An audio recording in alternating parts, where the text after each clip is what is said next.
Welcome to Talk Cosmos, the show where Sue Rose Minahan and her guests bring you insightful conversations to awaken heart and soul consciousness. Come journey with us exploring the meaningfulness of astrology's energetic cycles and get ready to understand your path in the cosmic roots of the stars.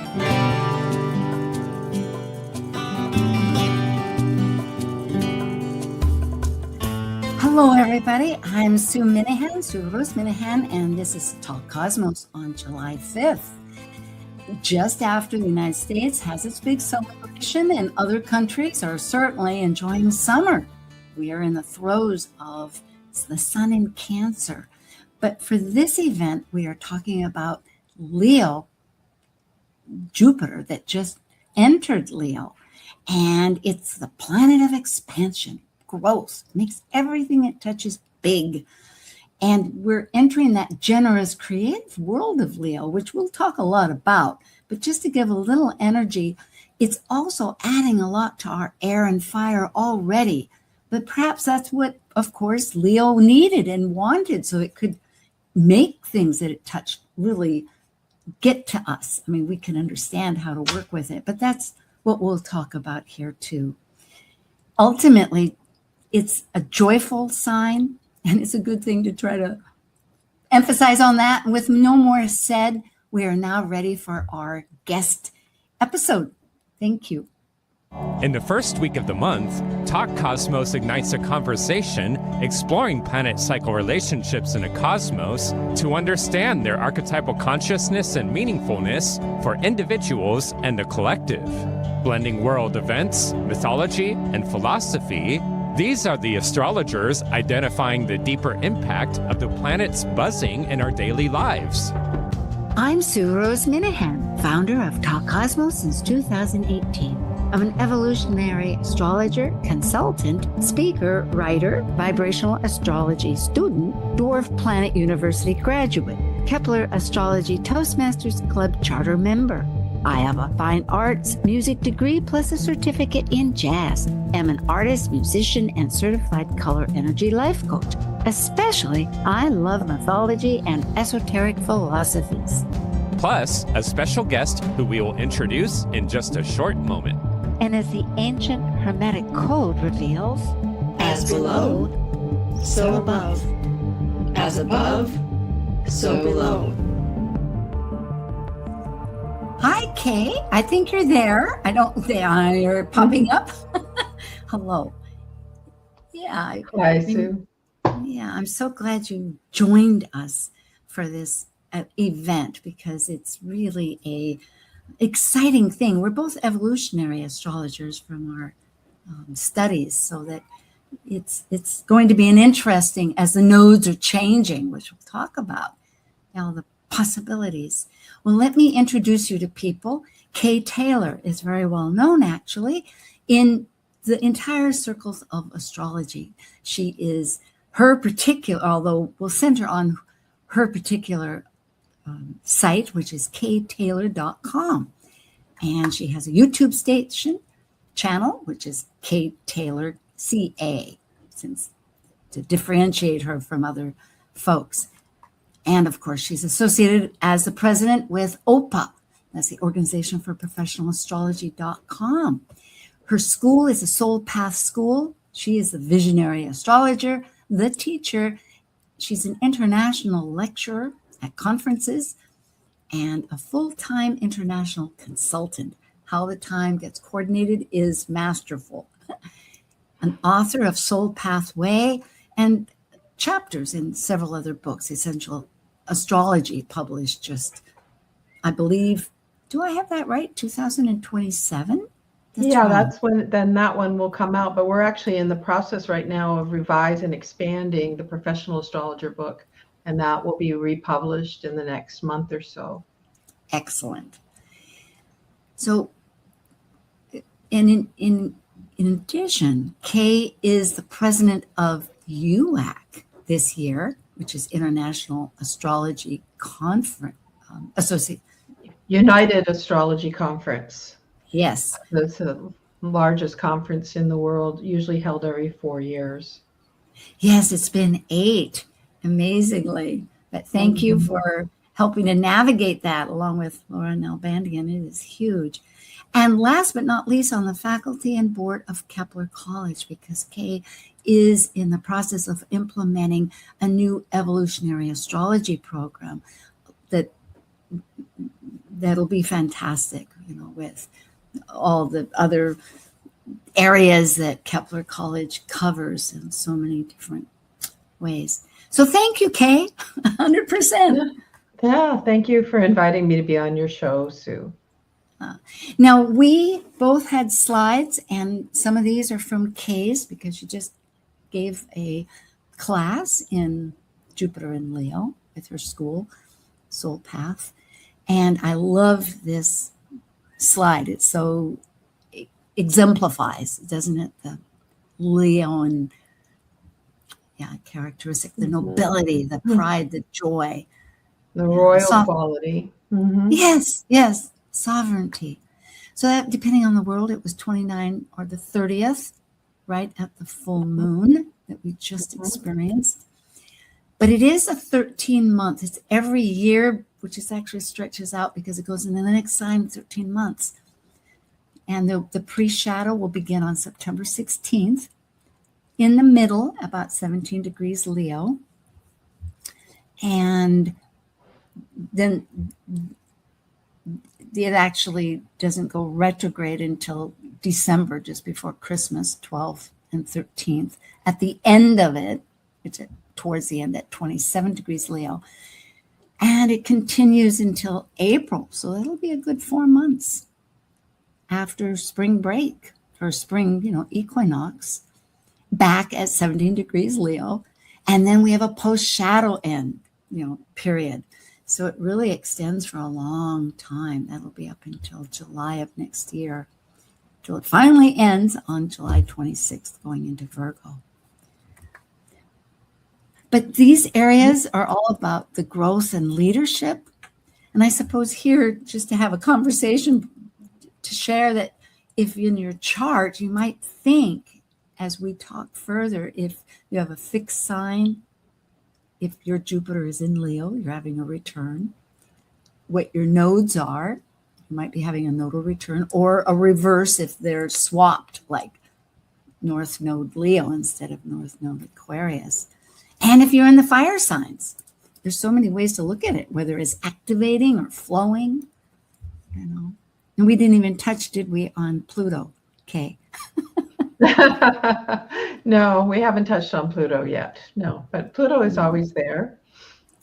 Yeah. Yes, And it is it's in Aquarius, so it will be, almost a year and a half before the nodes get to Pluto. So. Oh, yes. Oh, I see. Yes. Because they go backwards. So people need to know that if they're newer to astrology, that when the nodes come into a sign, they're coming in the 29th degree. And over a year and a half, basically, they align back down to zero. And so, Pluto in the next year and a half will get up to about, let's say, 8-9 degrees. And that's when the nodes will join with Pluto. But in the meantime, we've got plenty to talk about with Jupiter and Leo. Yes. Yeah. And the weirdness of the South Node in Leo and Jupiter and Leo at the same time. So I know we'll talk about that a little later. It looks like the mirror of reflection will really come into us. And here we are. This is another one of your slides, right? Because it's a 12-year process. I mean, when it repeats back to its same, so that folks can recall perhaps some personal times during 2014 or just after. Those were rather benefic.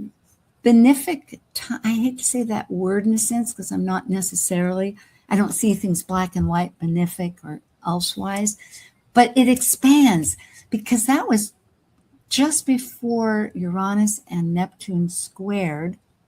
No, it was during that time. It's actually 2012 to 2015. Okay, I'm associating too many things. Yeah, no, that's true. But I will say for me personally, when I look at that list of dates, major transitions happen in my life every one of those times, often involving moving. and from one place to another. Or the 2014 was when I came into OPA organization in a big way, and that was a major transition, an expansion of my Yes. role in the world. So yes, I think when you take that slide and really look at it, and you'll understand that life is a spiral, and Jupiter in Leo now offers you an opportunity to keep working with some of the same themes that you can see were historical for you. Important, because 2015 I began working with Maurice, and of course he was president at that time. So I too became aware and involved with OPA, going to the retreats, that they had different ones. Mm-hmm. And it did involve travel. I'm glad you brought that up. That's because, Jupiter with it does it.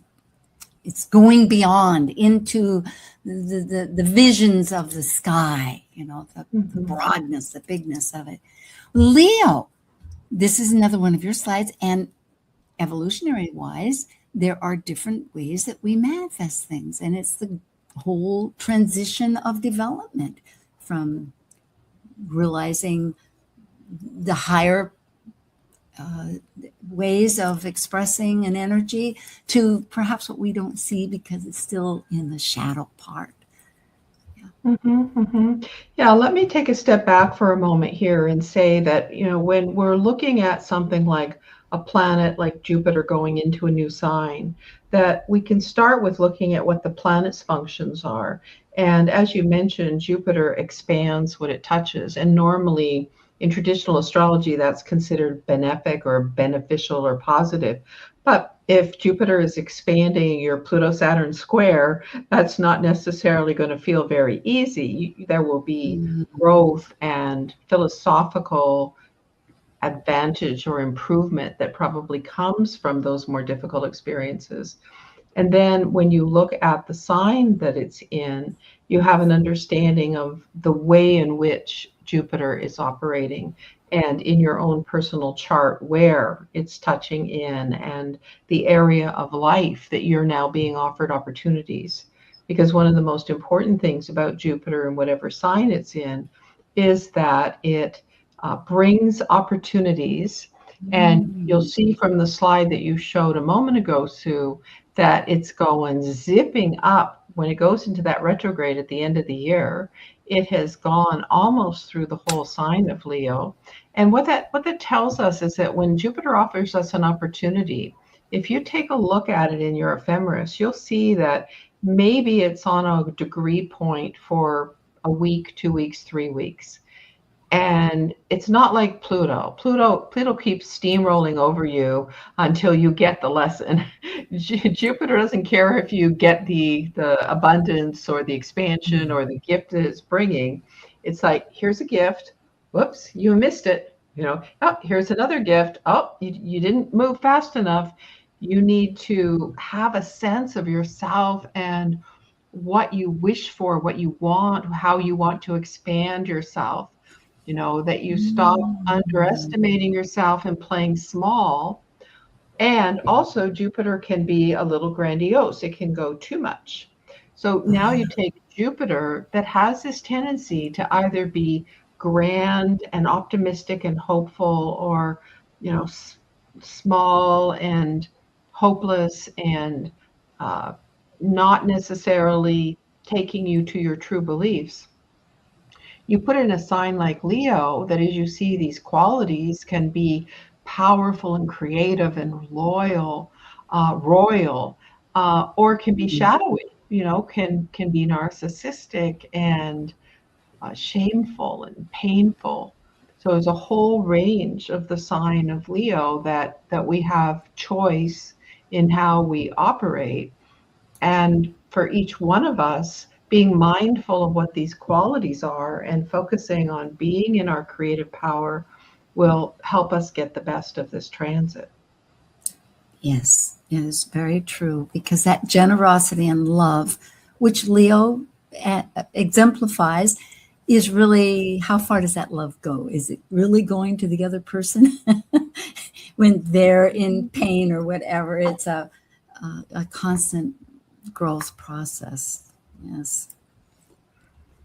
And that confidence you were bringing up is the leadership.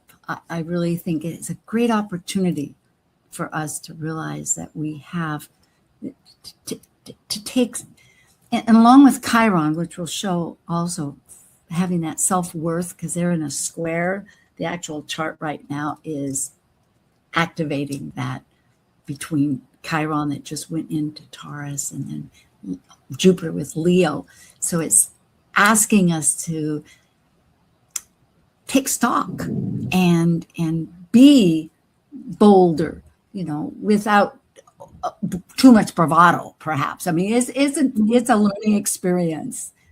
Right. We're asked with Jupiter and Leo to expand somewhat more than maybe we're a little comfortable with, but not too much where it's grandiose and inflated and greedy, and not just, putting up with what we always put up with and playing small. And then the square to Chiron in Taurus, Chiron indicates a wound we have that is not really accurate. That's how I think about it. It's a belief we have from our karmic experiences. And the belief of Chiron in Taurus is, I'm not secure, I'm not safe, there's not enough money. And that's interesting when it's in a square with Jupiter and Leo, because Jupiter and Leo says, I'm amazing, I'm fantastic, I'm abundant, I have more than enough of everything, and I can be generous to others. And Chiron and Taurus is like, no, be careful. Like, don't go for what you want now, because you might not make enough money. So, given that we're in a difficult, scary time right now around the world economy, this play back and forth in the square between the expansive urge and the contractive, be safe urge will be something that we all need to find a good creative balance to. Because that's always the solution with a square, is how can you come up with a solution to bring them together creatively? And to trust yourself. I think increasingly the universe is asking us to center within, to have that focus here of your own values. And that's, of course, everything with Taurus too, finding that, and it changes your belief system. That's a lot of Jupiter itself, is what's your belief system? And that can change as much as in Leo, it's a fixed sign. So it takes a little adjusting to get to that point, getting knocked in different areas. Yeah. But one thing that is really important for people when they're understanding transits that I think not everybody always knows is that you need to look at your natal Jupiter primarily as the grounding foundation, because that tells you what your belief system was as you came into this life. And you're constantly working on expanding that and bettering that energy. And then as Jupiter goes around the chart and spends about a year in every sign, then you get to understand Jupiterian energies, beliefs, philosophies, hope or hopelessness, expansion in that sign and in that part of the chart. And then that comes back to your basic belief system. And as you say, there's always the evolution and the expansion and shifting and changing of our beliefs to be more authentically true for us. Because a lot of times our first beliefs are steeped in karma and our family and cultural imprinting. Yeah, it's that groundwork. Amazingly, this particular transit, through various group conversations, I've realized, is opposing my Jupiter in Aquarius that is at the apex, my focal planet of a yod. So it's going to be, it's exciting. Yes. Discovering all this. Here is the actual chart, June 30th at 1:52 a.m. Eastern Time, choosing Washington, D.C. I could have done an Aries point or London with Greenwich, but here it is. And so houses may relate or may not, but the planets, they all stay the same. Amazingly, Chiron in this chart, of course, because it just ingressed on the 19th of June, recent, so it's moving slow. And showing that square that we were just discussing. But it's right on the ascendant too, which is a healing for all of us, engaging, because I will add one thing with Pluto, I mean, not with Pluto, but with Jupiter, because it is our beliefs. And and Jupiter, well, Sagittarius more needs to express itself. It's not like Gemini that needs to talk, but it needs to express itself and voice its opinions. And I'm realizing that because it's in a fire sign, and Sagittarius, its own home sign, is also a fire sign. So it's the Aries, it's a fire, the triad there. That what can happen is, it's like, okay, Benjamin Franklin, it's 4th of July coming up, and we were watching, it wasn't PBS, I think it's Netflix, about these many episodes about the revolution 250 years ago. And Benjamin Franklin said, well, when you get in a group of people, that everybody brings their baggage. In other words, you've got to work with their beliefs that could be totally different than the suggestion that you might be coming up with, meaning that if you're expanding with a Leo idea, I have this confidence to present what I'm thinking. I have the self of Aries, that I am myself, and I'm going to voice the belief that it can absolutely be conflicting with another person's, like you said, their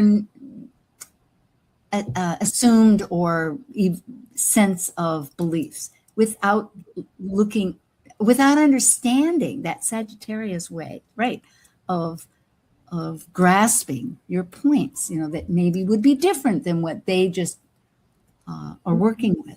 So it really requires a lot of interest to keep the conversation going, rather than just arguing. Rather than arguing. And there's been way too much arguing going on in this world lately. I know. But, coming into expansion, and remember the opposite of any sign considered to be the polarity point, or the medicine for it. So, Jupiter in Leo, the medicine is the sign of Aquarius. So if the Jupiter in Leo is getting argumentative and, I know everything and I know what's good for me, and therefore I think it's good for everybody else. Oh, yes. Yeah. Going to Aquarian energy and that rational centeredness on humanity, groups, the tribe, what everybody needs to be equal and equitable, and not so much all about me. And that is going to be something that we grapple with this year while Jupiter is in Leo.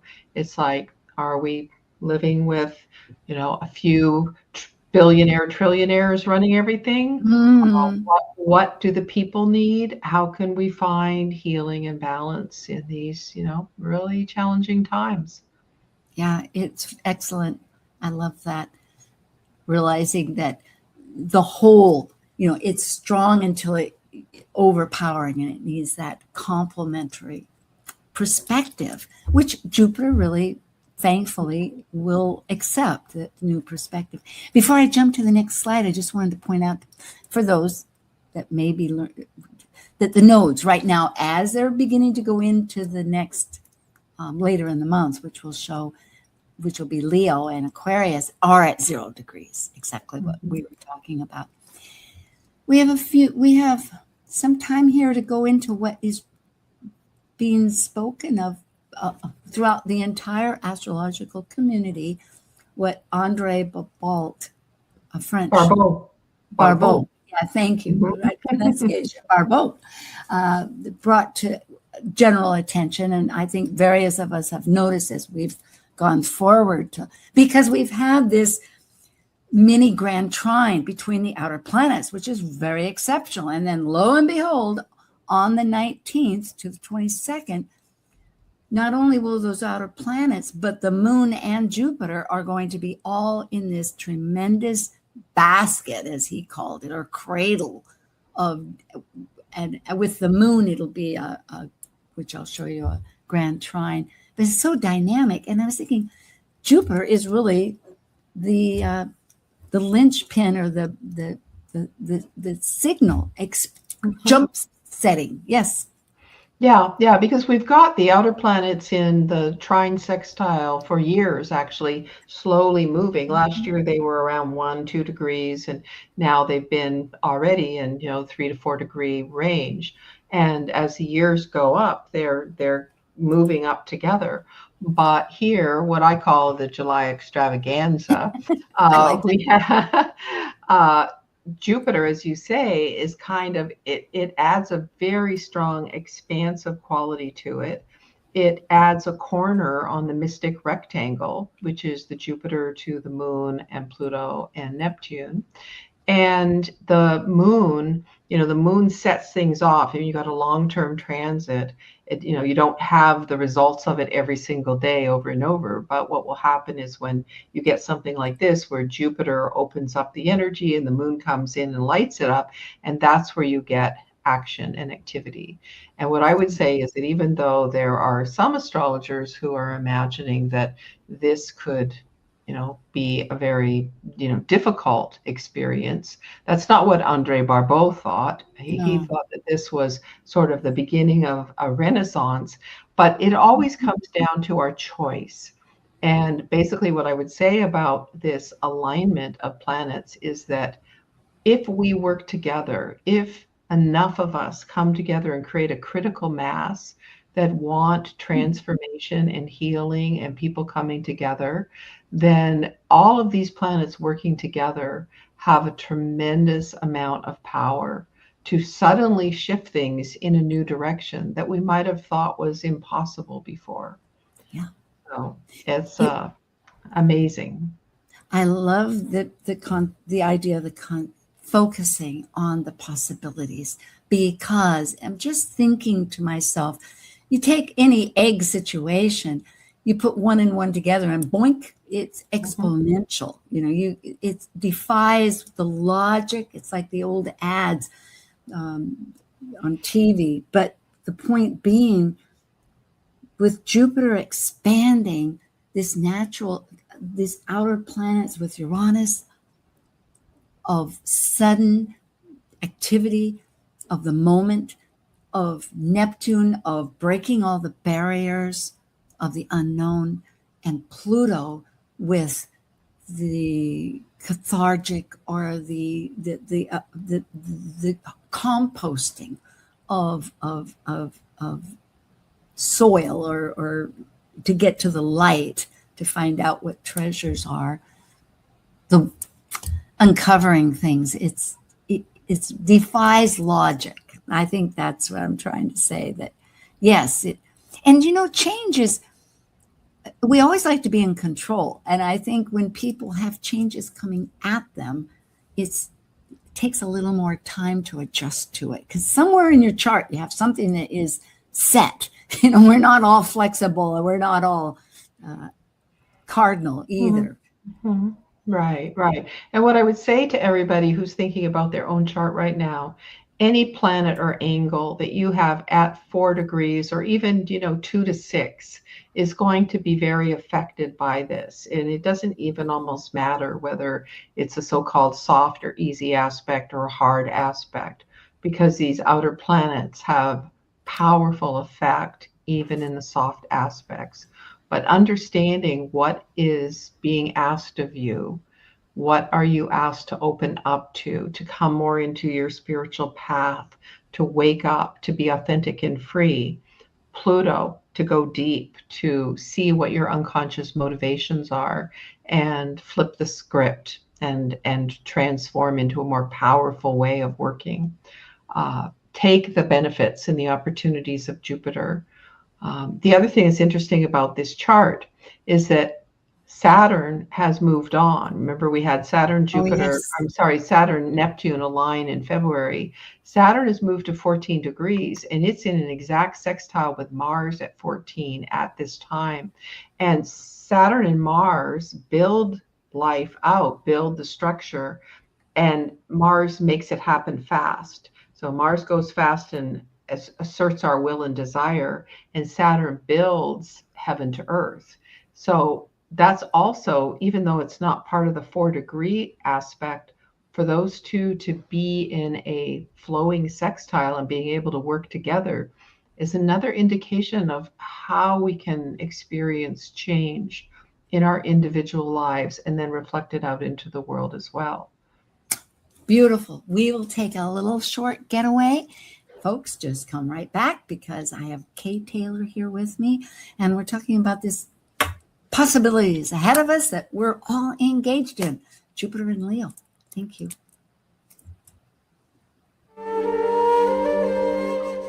While we take a break from this week's edition of Talk Cosmos, let's take a look at this cycle's archetype. Currently, we are in the period of Cancer. By leaving a cycle based on connecting mental communication to the external, the energy of Cancer involves emotions, which create our personal story through our emotional associations and attachments. As a cardinal water sign that is nurturing, Cancer needs to process emotions in one's own internal rhythm of cycles in order to complete an evolution. Talk Cosmos ignites insightful conversations to awaken heart and soul consciousness with hour-long programs every Sunday at 1 p.m. Pacific on KKNW. Also available to watch live on the Talk Cosmos YouTube channel and Facebook page. While you're there, make sure you click their like and subscribe buttons so you get the full Talk Cosmos experience. You can listen to earlier podcasts since 2018, either on most podcast carriers or under the video tab on Talk Cosmos YouTube. To join our expedition and find out about upcoming programs, sign up for the newsletter at talkcosmos.com and launch your week into the cosmic wonder. This is Martha Norwalk. Every Sunday morning, beginning at 9 a.m., thanks in part to newprosupplements.com, we cover the world of animals. This week, it's our energy balancing show with best practitioner Linda Rasmussen. We'll take your phone calls, and Linda will help you and your animal friends with emotional, behavioral, and physical issues. Hope you can join us for your free remote treatments. Martha Norwalk's Animal World, Sunday morning, 9 a.m. to noon, right here on Alternative Talk, AM 1150. Need help getting started with self-help? You came to the right place. Alternative Talk, 1150. Okay. Hello, everybody. I have Kay Taylor from Berkeley in the San Francisco area. Her website is ktaylor.com. And she's also the president of OPA, that's Organization for Professional Astrology, org. And she has this wonderful school, Soul Path Wisdom Community. Perhaps you want to tell us a little bit about it. Well, my Soul Path School, I teach evolutionary astrology from the beginning, from an intro class through relationship astrology, transits, progressions, figuring things out. I add psychosynthesis of spiritual psychology that helps actually heal the astrology hard aspects. I teach consulting skills. I teach intuition for astrologers. So I put that all together in my own program. And a lot of this is what Kepler College has asked me to create as a curriculum for them. But Kepler, of course, is very academic. There's a lot of homework and hard work to do to get a good certificate or diploma with Kepler. But I am building that out and finding wonderful faculty people to be teaching the classes, and that is amazing. The Soul Path Wisdom Community is a community organization that I have within my whole process of teaching, and I teach a free class every Friday morning, usually on astrology, but sometimes on intuition or psychosynthesis. And there's also ways for people to connect. We have like a healing circle where people can suggest that they've got some, a cat or a dog or a friend who needs healing, and people work together on that. A book and film club. Just so many ways that we can connect with each other. And so that is on the homepage of my website that people can find out more about the community. That's exciting. I love that. Yeah. And then here too, so you have on July 11th, an intuitive life. Yes, that's an intuitive development class that's specifically connected to the challenges we're going on in the world and making sure that our intuition is strong and supports us to stay grounded in the heart. and we're working with, opening up the different chakra systems to be intuitive. And I'm teaching consulting skills both virtually and pre-UAC in person. And coming in the fall, there's the intuitive skills for astrologers. There's the introductory course at Kepler in evolutionary astrology. Life changes, where you're tracking the planets in relationship to themselves, like Saturn returns and Uranus opposition and things like that. The cycles. Yes. So there's always lots of classes on my website to take. I am endlessly teaching, and as someone who has Jupiter in Gemini opposite Mars in Sagittarius, and I will be lecturing a course at UAC. I got a couple of great talks that I'll be doing there.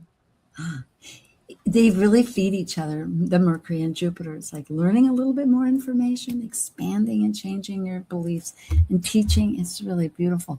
About the consulting skills, not to take too much time, but does an astrologer need to have so many months or years of actual consulting experience to No, not at all. No. Do that?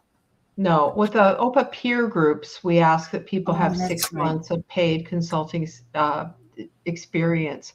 But it's actually a great idea when somebody is a senior student in astrology and they're wanting to gain skill in working with people, and confidence really helps people understand how to work with a client in a way that resonates with the client, touches their heart, and brings the information across in a way that the client can truly access it.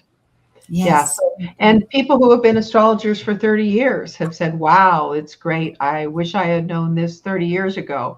So yeah, we really are able to reach in for people at all levels of astrology. As long as you know the basics of signs, planets, a little bit of synthesis, you can take this course and really gain a lot of benefit from it. Last question. Is it somewhat similar to NCGR's?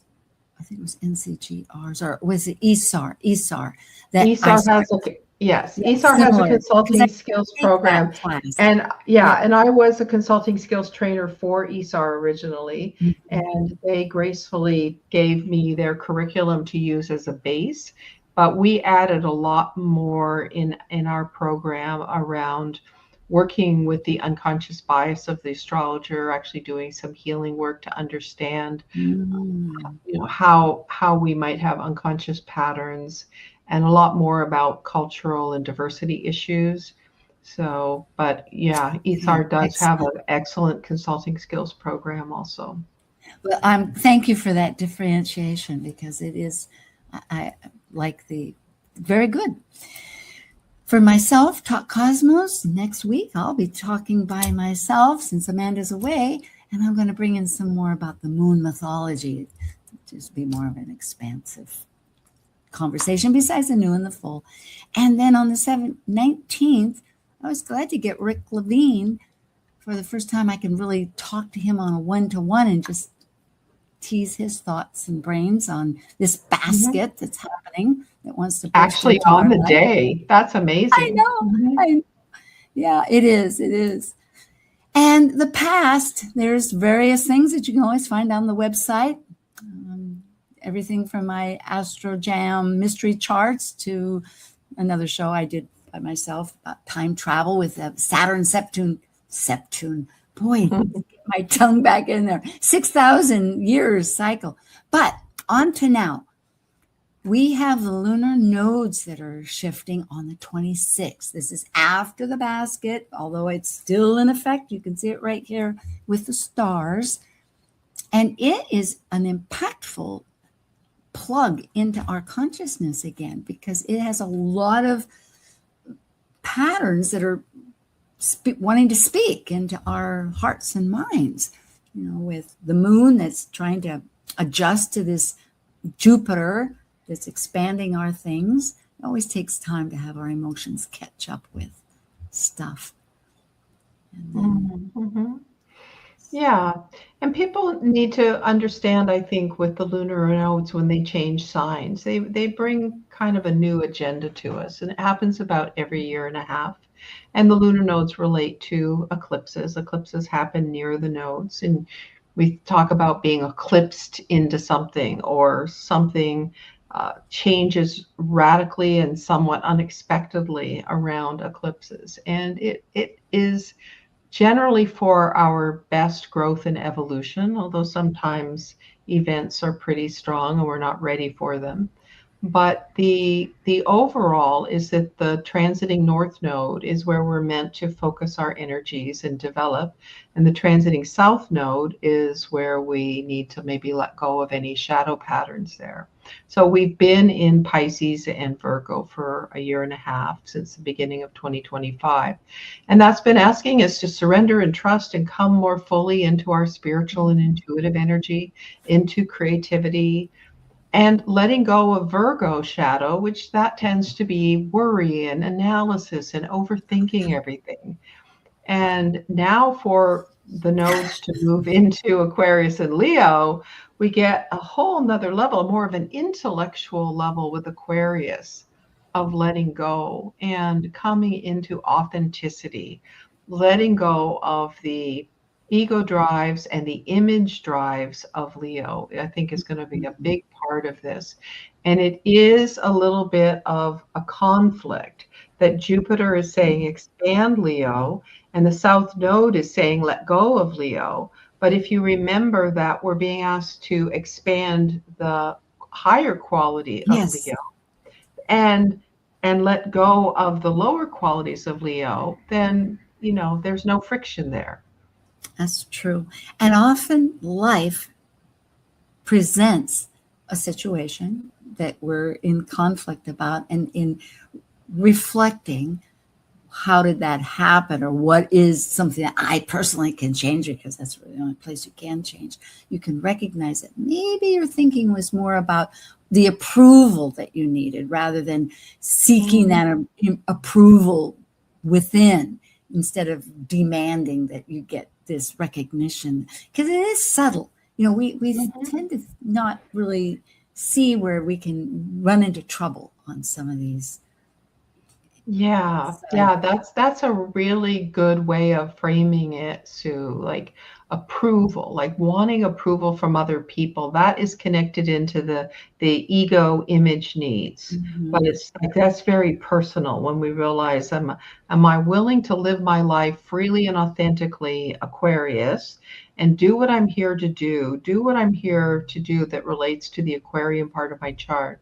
And I'm not going to worry about what family and friends and everybody else has to say about it or think about it. I'm just going to be fully myself. And that's really when you're coming into the positive of Aquarius North Node and Leo South Node. With still recognizing the merit and dignity of other people, which is, so much of the Aquarian. There's a book by Mel Robbins that is from Hay House that is swept, one of the popular books. And it was on sale. So I thought, well, see what she has to, check it out. But it is interesting because it's a two-step. You let them so you can let me. And I think that does go along with this thinking, is by, instead of whether it's the Libra part or whether it's the Leo, whatever energies are within a self that is focusing so much on the other, or the traditional with Capricorn. I mean, everybody's got their way into this little secret way of worrying much about other people. It's like, no, that's them. That's their situation. Allow that to be. And of course, it's easier said than done, but the gift of it, then let myself become or act or continue in understanding something that difference. Yeah. Well, let's see what more. We have Jupiter connecting 3 times exactly with the South Node. And I wish I would have put the degrees down, but as we know, April next year will be at later degrees. I could almost find out what they are right now. But the first one will be, if it's August 31st. No, this is a different one that I have. Never mind. Okay. But they will be moments, just as we were speaking of, that perhaps life will really throw in front of us emotionally, because Leo is, how you feel about yourself and the prize, whether it's your creativity or your child or etc., all these different things. Well, I've just gone ahead quickly on my program, and the April one is around 16, 17 degrees for the joining of the South Node and Jupiter. Oh, right in the middle. Yeah, it'll be in the middle, because it will have gone way up to the end of Leo and then retrograded back to there and then starting to go forward and finish off. I think, Kay, that is near the Venus star point, because the Venus star points in Leo are right about the middle. So it is, once again, is these kaleidoscope of emphases, but that, well, that's a ways off yet. Okay. Yeah. But still, we can know that we have moments to check ourselves. Back to the eclipses that you had brought up. Yes, there are quite a few. And I was surprised in this particular list. Look at all the solar eclipses. Usually there's a lunar in there. I was shocked. I don't know if I've ever seen that. And I don't know how, at any rate. But this summer in August, there'll be a total eclipse in Leo. Somewhere. And I think it's around 20 degrees. Yeah. Oh, that's right. It'll be 20 degrees. Boy. Yes, 20 degrees on August 12th. Okay. So those are, the universe is offering us many opportunities, we could say, to really focus and seeing how that works because they're long lasting. There's a large spread of degrees, and so that'll be between now and the 20, actually extending even because of Aquarius. They're going to be going into 27 and 28. The nodes won't be in January 26, 28. That might be out of, or is that? Yeah, because it's March. Oh, no, it will be at the very end, because it's all the way to March 26, 2028. And that last one is on the 26th in January. Yeah. They usually extend, a little bit before the nodes are in signs and then a little after. So yeah, we've got some wonderful energy to think of, how we can expand and be creative and bring our beliefs into alignment with our soul path. Yeah, it's help from the universe. That's good. Well, Jupiter is part of this action too with Saturn. They have the 20-year cycle, which was last 2020, December 20th at my mind's skipping. At 0 degrees. That was like the middle of December 2020, right? We were mid-pandemic, trying to figure out what was going on, and we'd had planets dancing around in Capricorn, changing the structure of our world in a very deep way.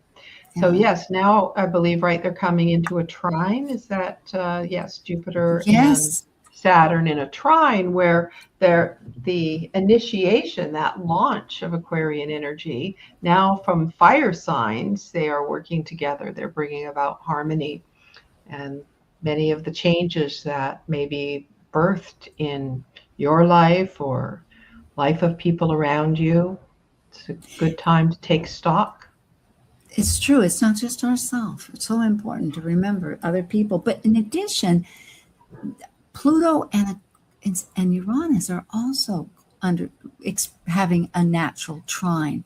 The first one will be right on the 19th, I believe, and then there'll be about 3 or 5 others following it over the next course of years. So to have all these outer planets in this synergetic Flow And state. They're working yes. together, so they're empowered to work together. And the thing to remember too is, even though we put a lot of attention as astrologers on when an aspect is exact, these outer aspects are in play for many, many years, and they are changing society, changing our lives. We don't have to worry too much about what day it's exact or not exact, because we are, we're swimming in the energy. And when it's a Mhm. degree or 2 degrees separate and it's not exact yet, there's still harmony between those planets. Very important. Thank you, Kay.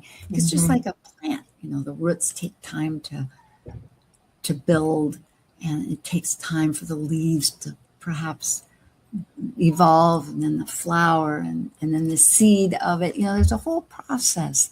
Time is we tend to think so much on the calendar. Oh, I'll just reschedule or tear it off and go on.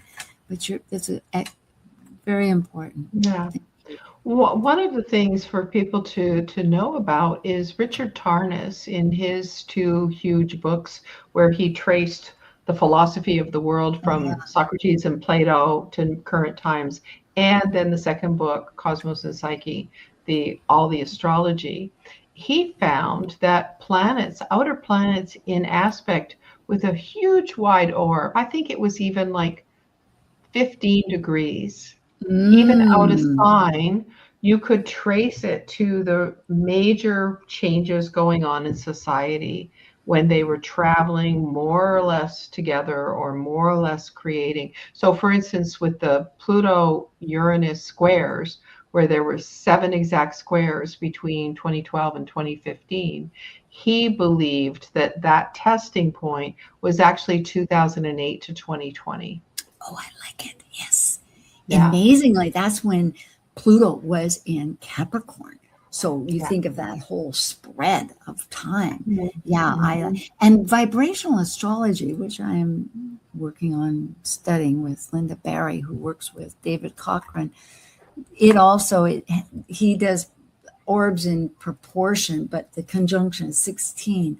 But I like what Richard Tarnas says about this, because it's all vibrational, and it is, with life. And how did you know if the ocean is beginning to wave towards you or not?